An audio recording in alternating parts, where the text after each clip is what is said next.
आप देख रहे हैं एनवायरमेंट टुडे न्यूज।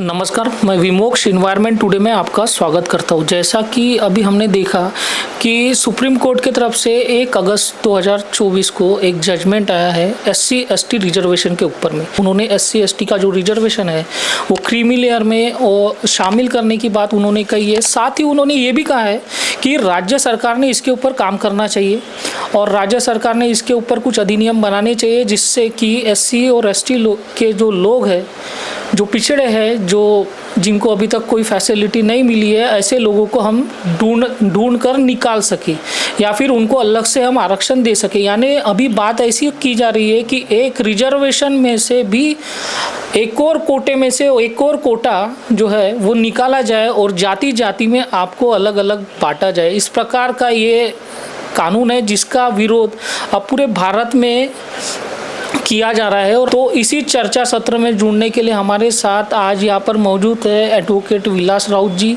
साथ ही डॉक्टर मेश्राम सर, जिनसे हम इसी सत्र के ऊपर थोड़ा विस्तृत में जानकारी लेंगे और उनसे चर्चा करेंगे कि आखिर इस अधिनियम के पीछे क्या चीज़ें छुपी हुई है और सरकार की जो मंशा है वो क्या है। तो सबसे पहले सर, आप लोगों का मैं इन्वायरमेंट टुडे न्यूज़ चैनल में बहुत बहुत स्वागत करता हूँ। नमस्कार, जय भीम। तो सबसे पहले सर, मैं मेश्राम सर आपकी तरफ आना चाहूँगा कि ये जो जजमेंट आया है, ये आपने सुना जजमेंट, तो इस जजमेंट को लेकर के सर एक समाज के ऊपर क्या इसका परिणाम पड़ेगा, या यह जजमेंट कितने प्रतिशत आप ये सोचते हो कि यह सक्सेस है या सफल है और लोगों की आर्थिक उन्नति के लिए है, ऐसा आप मानते हो? देखिए, सबसे पहले तो मैं ये कहना चाहूँगा कि ये जो निर्णय हुआ है 1 अगस्त 24 में, ये मेरे हिसाब से ये असंवैधानिक है, क्योंकि इसके अधिकार जो है वो राष्ट्रपति को है दिए गया है। और ये रिजल्ट आने के बाद से समाज की SC ST और भी जो साहित्यिक वर्ग है, वैचारिक लोग हैं, उनके व्हाट्सएप फेसबुक के माध्यम से उनके स्टेटमेंट में आना चालू हो गया कि ये जो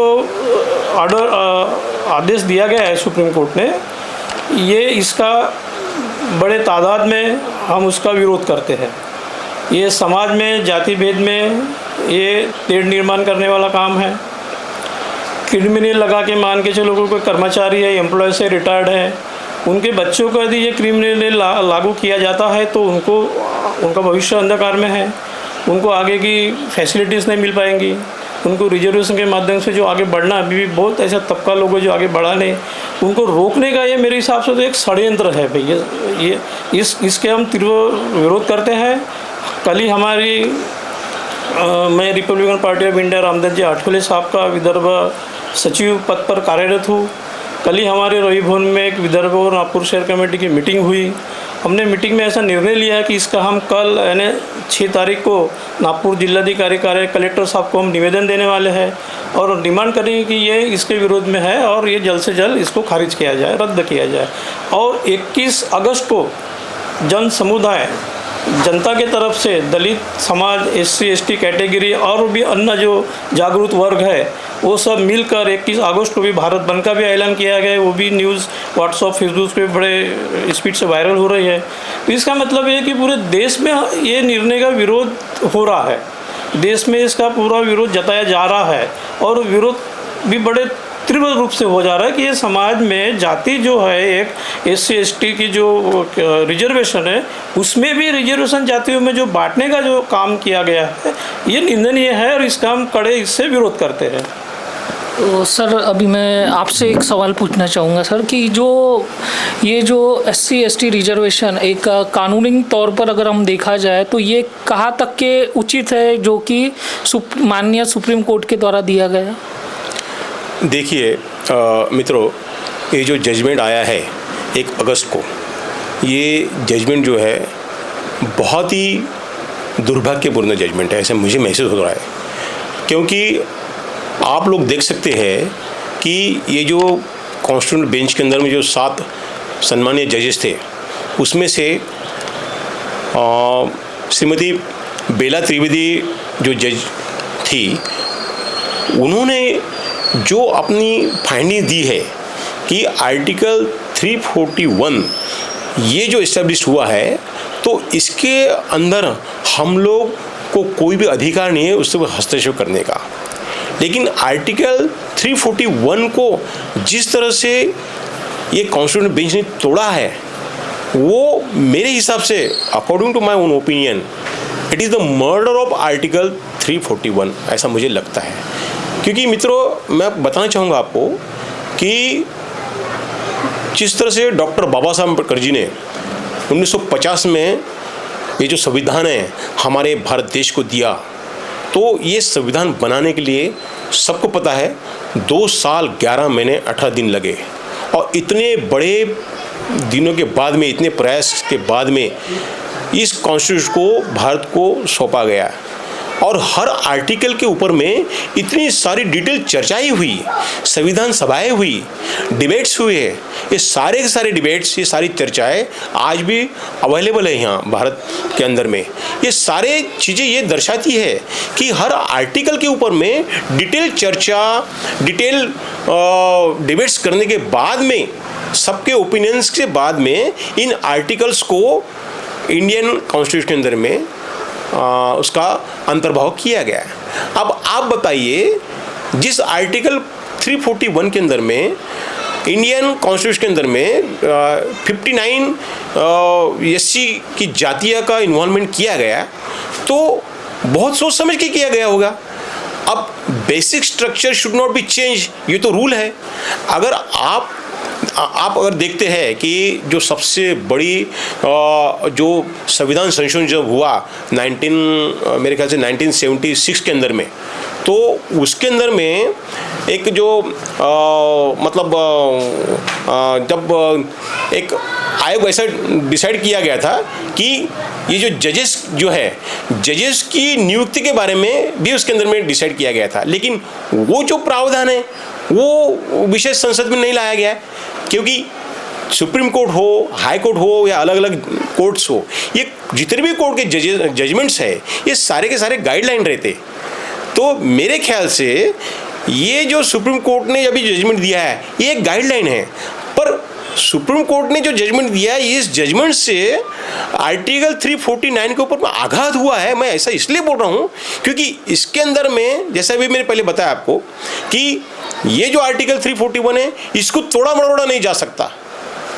it's a murder of article 341। ऐसा मैं क्यों इसलिए बोल रहा हूँ क्योंकि ऑलरेडी इतने बड़े पैमाने पर संशोधन करके, डिबेट्स करके, चर्चाएं करके इस आर्टिकल को इंडियन कॉन्स्टिट्यूशन के अंदर इन्वॉल्व किया गया है। और सुप्रीम कोर्ट के जजेस ऐसा बोल रहे हैं कि इसी के अंदर में वर्गीकरण किया जाएगा। ये कहाँ तक उचित है? सम्मानीय जजों ने थोड़ा सोचना चाहिए था कि आर्टिकल 341 जो है, इसके अंदर में हम उसके तोड़ मरोड़ नहीं सकते। जिस तरह से जस्टिस बेला त्रिवेदी मैडम जी ने जो उनकी फाइंडिंग्स बताए हैं कि इस 341 आर्टिकल को हम हाथ नहीं लगा सकते, उसके बावजूद भी उसका वर्गीकरण किया गया और जाति जाति के अंदर में एक तेढ़ निर्माण होने की संभावना भविष्य में बहुत ज़्यादा है। क्योंकि आप देख सकते हैं, आज अगर कोई एससी का व्यक्ति क्लास 1 ऑफिसर अगर है, तो उसके बच्चों को किसी भी प्रकार का रिजर्वेशन का फ़ायदा नहीं मिलेगा। अगर भविष्य के अंदर में उनको रिजर्वेशन का फ़ायदा अगर नहीं मिला और उनकी आर्थिक स्थिति अगर सही नहीं रहेगी, तो वो लोग जो है, वो जाहिर बात है नाराज तो होने वाले हैं। क्योंकि रूल्स ऐसा है कि 341 के अंतर्गत आने वाली सभी जातियों को रिजर्वेशन का फ़ायदा मिलना चाहिए। अगर इस तरह से डिस्क्रिमिनेशन किया जाता है, तो एससी कम्युनिटी के अंदर में क्या मैसेज जाएगा? और बुरा इसलिए भी लगता है कि हमारे एससी समाज के सम्माननीय न्यायाधीश श्री नागपुर के जो है जानते हैं भूषण गवई साहब, इन्होंने जो फाइंडिंग दी गई है, तो मेरे हिसाब से वो फाइंडिंग कहाँ तक उचित है ये खुद उन्होंने सोचना चाहिए था। क्योंकि अगर हम देख सकते हैं पिछले 70 सालों में SC/ST कम्युनिटी के कितने जजेस सुप्रीम कोर्ट हाई कोर्ट में गए हैं। मैं सुप्रीम कोर्ट की बात कहना चाहूँगा, मेरे ख्याल से पिछले 70 सालों में केवल 4 या 5 सुप्रीम कोर्ट जजेस बने हैं। उसमें से जहाँ तक मुझे याद है के रामास्वामी, सम्माननीय बालकृष्णन और ए वरदराजन, उसके बाद में अभी हमारे भूषण गवई साहब, ऐसे गिने चुने 4 या 5 जजेस सुप्रीम कोर्ट में गए हैं। सर इसमें से एक पूछना चाहूँगा मैं कि सर ST जैसे SC/ST रिजर्वेशन के दायरे में इन्होंने काम किया, तो ST के अभी तक के कितने जजेस हुए? सर मैं आपको बताना चाहूँगा कि पिछले 70 सालों से मेरे फाइंडिंग्स के हिसाब से शायद एक भी ST का जज सुप्रीम कोर्ट में नियुक्त नहीं हुआ है। अब आप बताइए, उनका जीरो टॉलरेंस, मतलब उनका कुछ भी समझ न होते हुए उनके भी अगेंस्ट में इस तरह से जजमेंट देना, तो ये कहाँ तक उचित है। हालांकि हम सब उनका सम्मान करते हैं, क्योंकि कॉन्स्टिट्यूशनल बेंच ने ये जो निर्णय दिया है तो शायद हो सकता सच हो, लेकिन उसके जो इफेक्ट्स है, इफेक्ट्स के बारे में थोड़ा तो भी सोचना चाहिए था कि SC 341 को हम किस तरह से उसका वर्गीकरण करेंगे, किस तरह से इस आर्टिकल को हम तोड़ रहे हैं, इसकी जो जानकारी है इन सम्मानीय जजेस को होनी चाहिए थी। अभी इसके जो इफेक्ट्स है, ये इफेक्ट्स जहाँ तक मेरे ख्याल में बहुत खतरनाक इफेक्ट्स हो सकते हैं। इसीलिए सारे SC कम्युनिटी के लोगों ने मिलके, ST कम्युनिटी के लोगों ने मिलके अभी आने वाले 21 अगस्त को एक बहुत बड़ा भारत बंद का आयोजन किया गया है। मेश्राम सर, मैं आपकी तरफ आना चाहूँगा। अभी जो जैसे जजमेंट है और फिर लोगों के अंदर जो तेड़ निर्माण होने की जो बातें अभी की जा रही है, क्योंकि उसके कोटे के अंदर भी और एक कोटा निर्माण किया जा रहा है, तो इसका जो है एक निचले स्तर पर, एक सामाजिक स्तर पर क्या इसका परिणाम और क्या इसके दुष्परिणाम हमको देखने पड़ेंगे? कहीं ना कहीं ऐसा लगता है कि जाति जाति में अभी डिवाइड हो जाएंगे सब SC और ST के लोग। देखिए, डॉक्टर बाबा साहब अम्बेडकर जी ने संविधान के माध्यम से सबको अपना अधिकार दिया गया है। समानता, बंधुत्व, न्याय के आधारित पे अपना भारतीय संविधान है। इस भारत देश की अगर उन्नति प्रगति करना है तो संविधान का नियमों का पालन करना अनिवार्य होगा। लेकिन इस निर्णय से मैं ऐसा समझता हूँ कि ये जो बाबा साहब ने जो समानता का जो ये मूल मंत्र दिया है, इसमें असमानता फैलाने वाली बात हमें दिखाई दे रही है। जाति भेद निर्माण करना, जातियों में तेड़ निर्माण करना, जहाँ पे वर्गीकरण करने की इससे विशेष ज़रूरत नहीं थी। वो वर्गीकरण इसलिए किया गया है कि जातियों में बंटवारा हो, जातियाँ सामने आए और जाति जाति में आगे चल के झगड़े फसाद भी होने की संभावना हो सकती है। आज सब मिलजुल के रह रहे हैं, संविधान के अनुसार समता, बंधुत्व, न्याय के हिसाब में जो भी SC ST रिजर्वेशन के जो लोग हैं मिल के आपस में काम कर रहे हैं, लेकिन उनमें तेल डालने का ये काम ऐसा हमें लग रहा है। इसका तो हम कड़े इससे विरोध करते हैं और पूरा भारत देश आज विरोध कर रहा है। हर जगह जगह से विरोध के व्हाट्सएप, फेसबुक, सोशल मीडिया पर उसका प्रसार बहुत तेज़ी से चल रहा है। इसके पहले भी मैंने बताया कि आने वाले 21 अगस्त को पूरे देश में ये इसका भारत बंद का ऐलान होने वाला है। अब ये सब वर्गीकरण किया है। अब देखो महाराष्ट्र में देखो जाति की इतनी कैटेगरी है, जैसे बिहार, पंजाब और अदर स्टेटों में कहीं ज़्यादा है, कम है, तो वह कैसा देंगे वो परसेंटेज के हिसाब से? आप मुझे बतलाइए। कहीं 50 के उस पार है, कहीं 60-70 के भी उस पार है, तो रिजर्वेशन तो कम दबके में 13% में है, 13 पॉइंट समथिंग में। तो जैसा पंजाब, बिहार, यूपी, बाकी स्टेटों में वो किस तरह वो उनको सहूलत देंगे? अब इसके पहले जैसा उच्च स्तरीय को एजुकेशन में ले कोई जा रहा है बड़े इसमें, और वो उस लायबल नहीं है, वो सीट तो वैकेंट रहेगी, फिर उसका क्या करेगी ये वर्गीकरण? तो उसके जगह स्वाभाविक ही है कि ओपन में डाल के अपने बड़े लोगों को उसमें सीट दे के उनमें से भी वो कटौती करने का ये काम जो है, और धीरे धीरे ये पूरे SC और ST समाज को रिजर्वेशन से वंचित करने का ये बहुत बड़ा षड्यंत्र वाला निर्णय है, ऑर्डर है, ऐसा मैं मानता हूँ। सर मैं तो आपको एक बात बताना चाहूँगा कि अब आप एग्जाम्पल ले सकते हैं कि भारत के अंदर में स्पेशली जिन जिन राज्यों में जो भर्तियां होती है, तो इसके अंदर में अगर कोई सक्षम कैंडिडेट SC या ST का सक्षम कैंडिडेट नहीं मिला तो ओपन कैटेगरी से वो जगहों पे भरी जाती है। अब आप बताइए, वैसे भी SC ST के कैंडिडेट्स अगर न मिलने से जनरल कैटेगरी के में ये पोस्ट भरी जाती है, तो अभी अगर आर्टिकल 341 के अंदर में जो वर्गीकरण किया जाएगा, तो आप बताइए ये कितना दुखदायक होगा। यानी और इसका एक एग्जांपल बताता हूँ कि मुझे ऐसा महसूस हो रहा कि कहीं ना कहीं इस समाज को तोड़ने का कार्य जो है इस जजमेंट से हो सकता है, ऐसा मुझे महसूस हो रहा है। क्योंकि आपको बताता हूँ, ये जो मनुवादी सोच, मैंने ये वर्ड नहीं इस्तेमाल करना चाहिए, पर मुझे ये वर्ड इस्तेमाल करने पे मजबूर होना पड़ रहा है। उसका मैं आपको एग्जांपल देता हूँ। आप देखिए, उत्तर प्रदेश के अंदर में वहाँ पर अखिलेश यादव जी की जो सरकार थी, वो सरकार खत्म होते बराबर जहाँ योगी आदित्यनाथ जी की जो सरकार आई, तो इन्होंने क्या किए, वो वहाँ का जो मुख्यमंत्री भवन था उसको उन्होंने गोमूत्र से धोए। तो ये कहाँ तक उचित है? आप सोचिए कि जिस बाबा साहब ने इस संविधान के अंदर में यूनिटी, एकात्मता, इक्वेलिटी, समानता, ये सारी चीज़ों का इन्वॉल्वमेंट किया ताकि पूरी दुनिया हमारे राज्य घटना को मान रही है।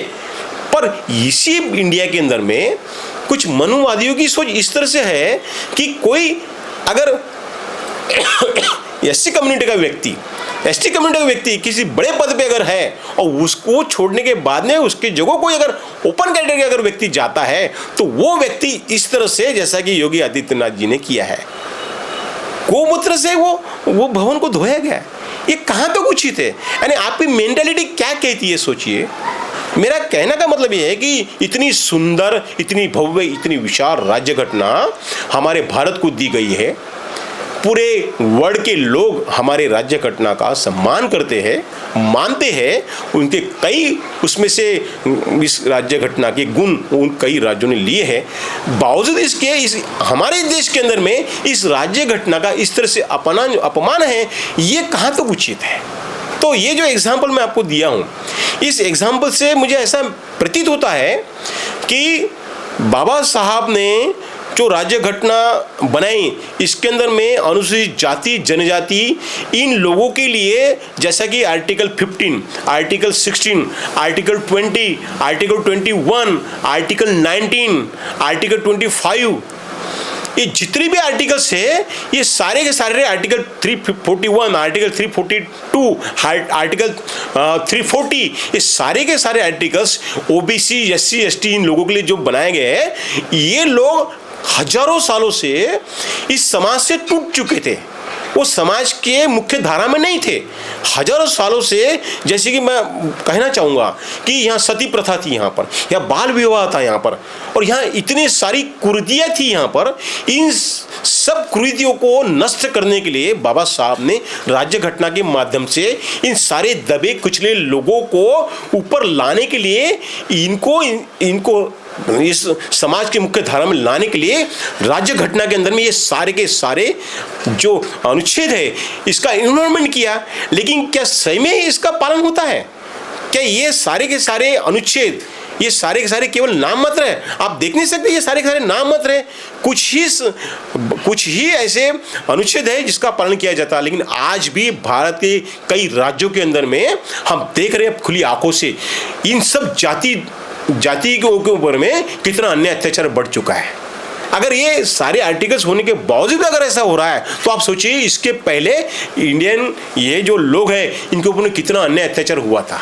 तो सोच देखो, उस महामानव की सोच देखो, डॉक्टर बाबा साहब अम्बेडकर की सोच देखो, कितनी विशाल सोच है कि इस भारत देश को इन सारे हिंदू धर्म के कुरीतियों को मतलब नष्ट करने के लिए बाबा साहब ने ये सारे के सारे आर्टिकल इंडियन कॉन्स्टिट्यूशन में इन्वॉल्व करवाया है। उसके बावजूद भी इस आर्टिकल का जो इस्तेमाल गलत कैसा हो रहा है उसका एग्जाम्पल आप अभी देख सकते हो आर्टिकल 341 के माध्यम से, कि जिस तरह से सुप्रीम कोर्ट, सम्माननीय सुप्रीम कोर्ट ने जो जजमेंट दिया है, तो इसका उन्होंने कहीं ना कहीं थोड़ा भी सोच उन्होंने रखनी चाहिए थी कि ये से अलग अलग जातियों के अंदर में तेड़ पैदा हो सकता है। यानी अलग अलग जातियाँ जो है सर वो आपस में क्रीमी लेयर के दायरे में आने के बाद एक दूसरे से लड़ेगी, और जैसे कि हम देखते कि 59 जातियाँ अभी SC में भी आती हैं। हाँ, तो इनके बीच में आपस में भी एक कंपटीशन हो जाएगा और एक दूसरे को लेकर के आपस में भी तेड़ निर्माण होगा, और इसका परिणाम ऐसा होगा कि सामाजिक स्तर पर अगर हम देखा जाए तो कहीं ना कहीं एकता की जो भावना है, जो सामाजिक एकता है, उसको भी एक प्रकार से खतरा हो जाएगा, ऐसा लगता है सर।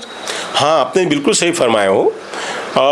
मुझे जो महसूस हो रहा है कि इस जजमेंट के जो इफ़ेक्ट्स है, अभी इस जजमेंट के अंदर में स्टेट को निर्देश दिए गए हैं कि भाई आप लोग अनुसूचित जाति जनजातियों की गणना की जाए और गणना करके उन सब जातियों को उनका मतलब शोध लिया जाए। अब आप बताइए, ये जो 13% के अंदर में SC समाज आता है, अभी 13% के अंदर में आप देखिए कि OBC जो 85% है और जो 3% यहाँ का जो क्रिमिनल समाज है, मैं अभी डायरेक्ट बात करना चाहूँगा, ये कोई विषय है क्या? ये अनुसूचित जाति जनजातियों का वर्गीकरण करके सब जातियों को सामने लाया जाए?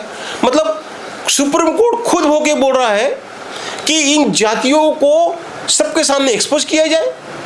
बाबा साहब ने जाति निर्मूलन का जो मंत्र दिया था उसका क्या?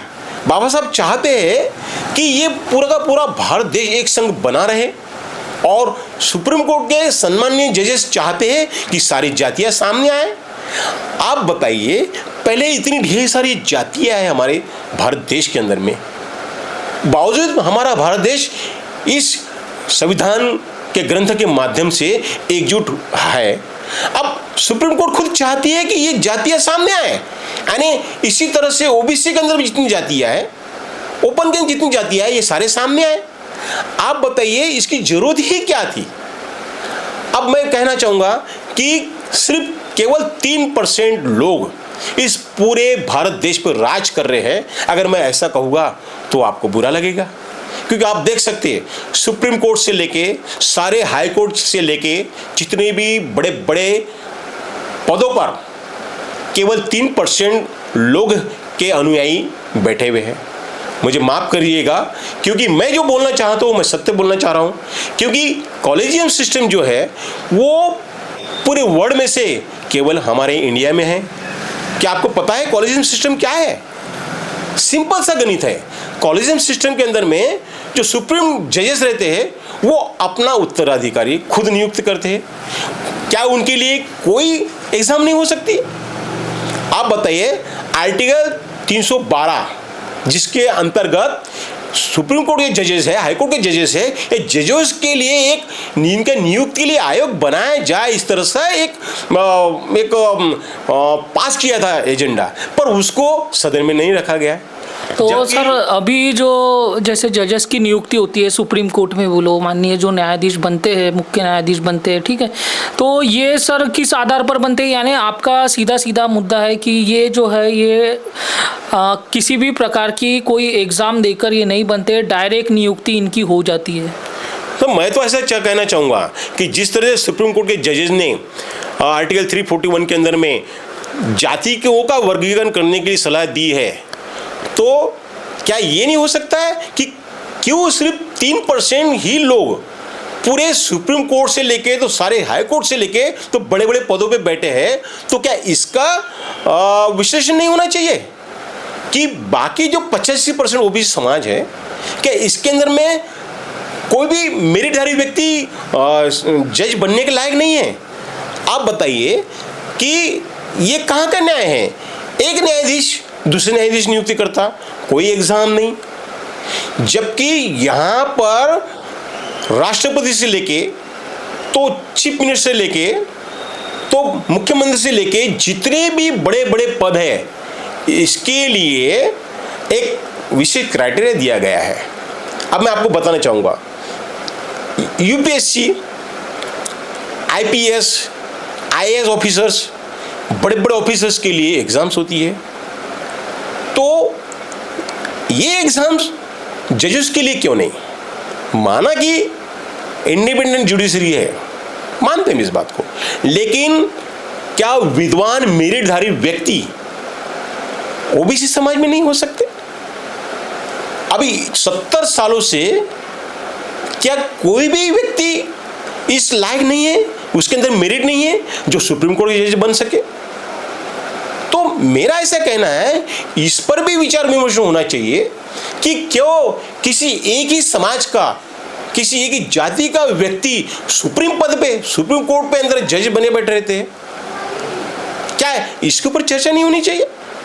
आप बताइए, बाबा साहब डॉक्टर अंबेडकर जी ने राज्य घटना के अंदर लिखा है, we the people India, for the people, यानी हम सब लोगों ने मिलकर राज्य घटना का निर्माण किया है। तो क्या हम हमारे लिए कानून नहीं बना सकते? क्या हम हमारे प्रतिनिधि नियुक्त नहीं कर सकते?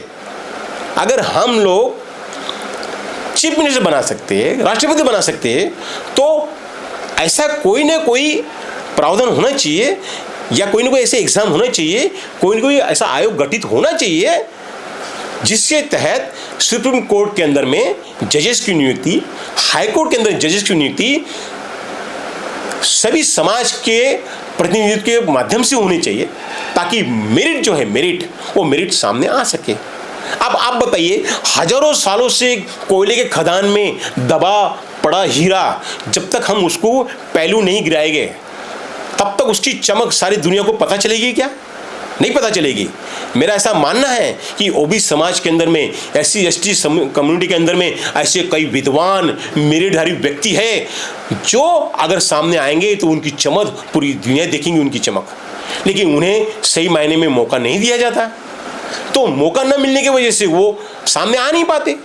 तो यहाँ कहीं ना कहीं इसका भी विश्लेषण होना चाहिए, इसका भी वर्गीकरण होना चाहिए कि जो घटित हो रहा है, वो जो सारी बातें, ये सारी बातें भी सामने आनी चाहिए, ताकि दुनिया को पता चले कि इंडिया के अंदर की जो कॉन्स्टिट्यूशन है, ये सबसे सुप्रीम कॉन्स्टिट्यूशन है। जबकि लॉ मेकिंग जो बॉडी अलग रहती है, राज्यसभा, लोकसभा, उसके बाद में राष्ट्रपति, हाँ, ये जो पार्लियामेंट है, ये लॉ मेकिंग बॉडी है, इनके माध्यम से उसकी पूरी प्रोसीडिंग, अभी मैं आपको डिटेल नहीं बताना चाहता हूँ, समय कम है, ये पूरी एक प्रोसीडिंग है जिसके माध्यम से कानून बनता है। लेकिन यहाँ की एक शोकांतिका, जहाँ तक मेरे ख्याल से शोकांतिका इस बात की है, आर्टिकल 19 फ्रीडम ऑफ स्पीच का मैं पूरी तरह से इस्तेमाल करूँगा, कि शोकांतिका इस बात की है कि यहाँ पर जो सुप्रीम कोर्ट जजमेंट देते हैं उसको फॉलो किया जाता है, उसे ही कानून मान लिया जाता है, जबकि वो कानून नहीं रहते, वो सिर्फ गाइडलाइन रहती है, बराबर है। और कानून निर्माण करने का जो श्रेय है, पूरा का अधिकार जो है पार्लियामेंट के पास में है। हम लोग अभी नागपुर की बात करते हैं, जैसे नागपुर में भी अभी कंटिन्यू लगातार हम देख रहे हैं 3 आंदोलन हुए। एक तो हुआ सबसे पहले तो डॉक्टर बाबा साहब अम्बेडकर रुग्णालय का, जिसके लिए कई दिनों तक वो आंदोलन चलता रहा उनका, उसको हटाए जाने की मांग यहाँ नॉर्थ नागपुर से की जा रही थी। उसके बाद में अभी तक डॉक्टर अम्बेडकर स्मारक भवन जो अंबाजरी का था वो तोड़ा गया, उसका भी काम अभी तक पेंडिंग है, उसकी एक ईंट तक अभी तक रखी नहीं है। उसके बाद में अभी हाल ही में सबसे बड़ी, जो भारत की सबसे बड़ा जो अपना बौद्ध स्थल है दीक्षा भूमि, उसके साथ भी कहीं ना कहीं अंदरूनी जो कारस्तानी है वो हमें दिखाई दी। जब लोगों ने इसका विरोध किया तब जाकर ये शांत हुआ। तो कहीं ना कहीं सरकार, अगर इसका मिश्रण किया जाए तो कहीं ना कहीं सरकार ऐसा दिखाई दे रहा है कि आम्बेडकरवादी या आम्बेडकर विरोधी दिखाई दे रही है। बिल्कुल बराबर है, आपकी सही बात है। देखिए, इसके पहले तो अपना समाज जागरूक है, अपनी चळवळ के जब भी सामान्य लोग जागरूक हैं, इन्होंने जो गतिविधियां जो हो रही है इनका कड़े इससे अभ्यास करते हुए समाज ने, राजनीतिक दल ने, सामाजिक स्तर पे, देश लेवल पे अभी इन्होंने एक प्लेटफॉर्म पे, एक मंच पे आने की एक गरज है। ये तो सबसे पहला मैं कहना चाहूँगा। अपना निजी स्वार्थ निजी जो भी अपना संगठन है, अस्तित्व है, वो छोड़ के एक प्लेटफॉर्म पे, एक जगह, एक झंडे के नीचे सभी ने आना, ये आज की मराठीत म्हणतात काळाची गरज आहे, बरोबर है। अभी आपने जो मुद्दा उठाया कि अंबाझरी जो उद्यान का जो कोविड के रहते हुए, कोविड काल में जबकि शासन ने लॉकडाउन लगा दिया था, कोई घर के बाहर नहीं निकल सकता था, जगह जगह पुलिस चौकी बनाई गई थी, उस दरमियान इन्होंने चोरी छुपे से वो तोड़ा गया और कहा गया कि आंधी तूफान से ये गिरा गया है। आप मुझे बताइए, इतना सीमेंट कंक्रीट का पक्का बुना हुआ ये आंधी तूफान से गिर सकता है? तो उन्होंने जानबूझकर ये तोड़ा गया है। इसके कड़ा आंदोलन चला, मैं उसमें समिति में मैं भी सदस्य के रूप में मैंने वो आंदोलन में काम किया हूँ। करीब 9 महीना के उस पार वो आंदोलन चला। पूरे महिला मंडल के माध्यम से वह डेली धरना दिया करते थे, मार्च हुए, मोर्चे हुए, जगह जगह से उत्तर नागपुर से मोमबत्ती मार्च हमने निकाले थे बड़े पैमाने पे। तो वो भी अभी तक काम अधूरा पड़ा है। उसमें आश्वासन दिया गया है, लेटर्स निकले हैं सरकारी दफ्तर की तरफ से, लेकिन काम अभी तक उसमें गति कोई आई नहीं है। और फिर से कल 4 तारीख को फिर से वहाँ पे कोई सामाजिक संगठन ने आंदोलन फिर से नया चालू किया है। अब वो आंदोलन लंबे देर तक चलता रहेगा। दूसरा है कि डॉक्टर बाबा साहब अम्बेडकर अनुसंधान केंद्र और मेडिकल कॉलेज का जो 600 प्लस बेड का जो हॉस्पिटल जो निर्माण किया गया था यहाँ के आमदार नितिन राउत के माध्यम से, तो वो भी उधर पश्चिम नागपुर ले जाने का षड्यंत्र किया गया था। इसके पहले ITI कॉलेज उधर ले गए। तो हमने भी इंदौरा अम्बेडकर हॉस्पिटल के सामने 20-25 महीने भर का धरना का आंदोलन किया है वहाँ पे। उसके माध्यम से कुछ फंड निधि सम्मान्य उप मुख्यमंत्री देवेंद्र फडणवीस साहब ने रिलीज़ किया है। तो हम ये चाहते हैं कि जल्द से जल्द उसका भूमि पूजन करवा कर जो मतलब जो मरीज जो है, जो पेशेंट जो है, जो इससे हेल्थ से स्वास्थ्य संबंधी से जो वंचित है, उसको यहाँ पर इतना बड़ा हॉस्पिटल निर्माण होता है तो उसको पूरी सुविधा उपलब्ध मिलेंगी। मेयो मेडिकल में इतना रस होने की वजह से सुविधा मिल नहीं पाती है। आज MRI लो, CT स्कैन लो, कोई भी इन्वेस्टिगेशन लो, बहुत काफ़ी महंगा हो चुका है। डॉक्टर की फीस 1000 के उस पर कंसल्टेंसी हो चुकी है। तो गरीब तबके के लोग क्या करेंगे? इसलिए डिवाइड अगर होता है, उत्तर नागपुर में एक बड़ा भव्य दिव्य अस्पताल बनता है, तो यहाँ के लोगों को, यहाँ से लेके भंडारा, गोंदिया, MP, मध्य प्रदेश के तमाम जो गट्स जो लोग मेयो मेडिकल जो जाते हैं, तो उनको उसका बेनिफिट मिलेगा। नज़दीक रहने के उससे तुरंत उपचार होगा और ऐसा हेल्थ जो इशू जो है उसका हेल्थ का फ़ायदा सभी मरीजों को हुआ था। उसके चलते हुए ये अम्बेडकर का भूमि पूजन, अम्बेडकर हॉस्पिटल का भूमि पूजन होना अति अनिवार्य है और वो जल्द से जल्द सरकार ने करना चाहिए। अब दीक्षा भूमि का जो ज्वलन प्रश्न आपने जो उठाए है, तो सरकार ने अभी जनता का आक्रोश देखते हुए स्थिति दी है, स्थगित दी है और स्मारक समिति के सभी मेंबरों ने भी वो मान्य किया है कि जनता का आक्रोश को देखते हुए हम लोग जो खुदाई, जो तलघर की जो पार्किंग की खुदाई की थी उसको बंद करवा कर हम समतोल करेंगे। अभी दोनों तरफ से बाजू क्लियर हो गई है। तो मेरा ऐसा कहना है कि विलम्ब क्यों लगे भाई? अभी अक्टूबर में धम्मचक्र प्रवर्तन दिन आने वाला है। पूरे देश से विदेश से वहाँ श्रद्धालु लोग आते हैं, उपासक आते हैं, भंते लोग आते हैं। तो ये जल्द से जल्द अभी स्मारक समिति ने वो काम चालू कर देना चाहिए। किसी तरह का अभी रुकावट नहीं करते हुए उन्होंने समतोल का काम चालू कर देना चाहिए, ऐसा मैं समझता हूँ। और जो अभी पिछले 20 दिनों से ऐसे कड़ी बारिश हुई, आप सब लोग जानते हैं, तो वो दीक्षा भूमि में भेंट दिया हूँ। तो जो दीक्षा भूमि में के प्रीमाइस में जो जहाँ पूरी जगह मार्बल जो लगा हुआ है, वो अंदर से पानी ऊपर आ रहा है, यानी अपने पाँव अच्छी तरह थिपक रहा है इतना पानी। वहाँ मैं खुद उसमें एक प्रैक्टिकल किया हूँ।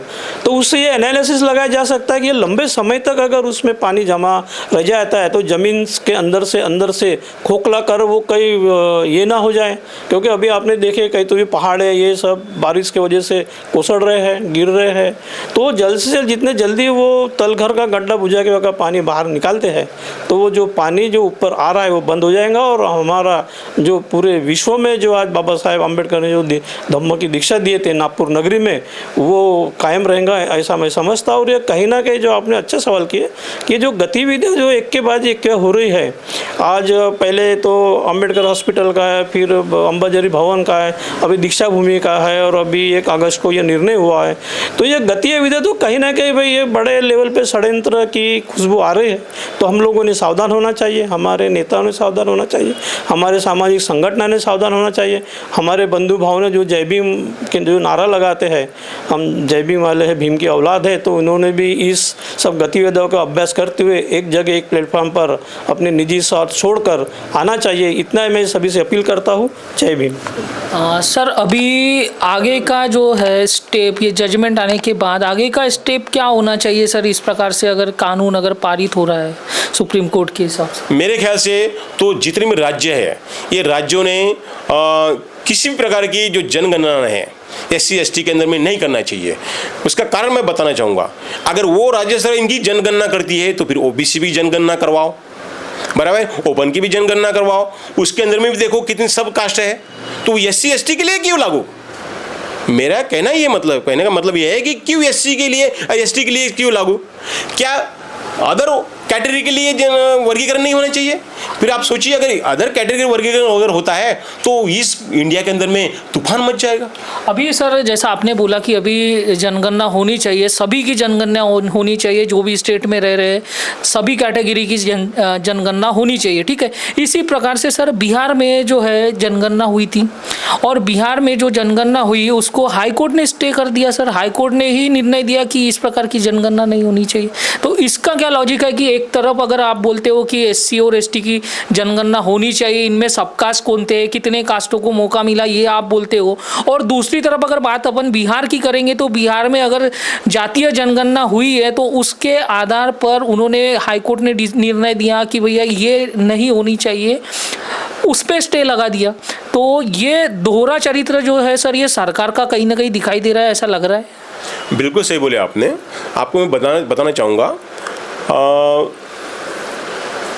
यहाँ पर जो डिसीजन मेकिंग पावर जो है वो यहाँ पर डायरेक्टली बोलो या इनडायरेक्टली बोलो, ये सुप्रीम कोर्ट, हाई कोर्ट, जजेस इनके पास में है। मेरे ख्याल से ये पार्लियामेंट, लोकसभा, राज्यसभा, राष्ट्रपति, उनकी कंसेंट, ये सारी बातें जो है केवल राज्य घटना के अंदर दी गई है। आर्टिकल 32, आर्टिकल 226, ये हाई कोर्ट, सुप्रीम कोर्ट का जो उल्लेख जो है ये राज्य घटनाएं दिया गया है। तो ये सारी बातें एज इट इज है, क्योंकि लॉ मेकिंग बॉडी अलग है, डिसीजन मेकिंग बॉडी अलग है, और गाइडलाइन देने वाली बॉडीज अलग है।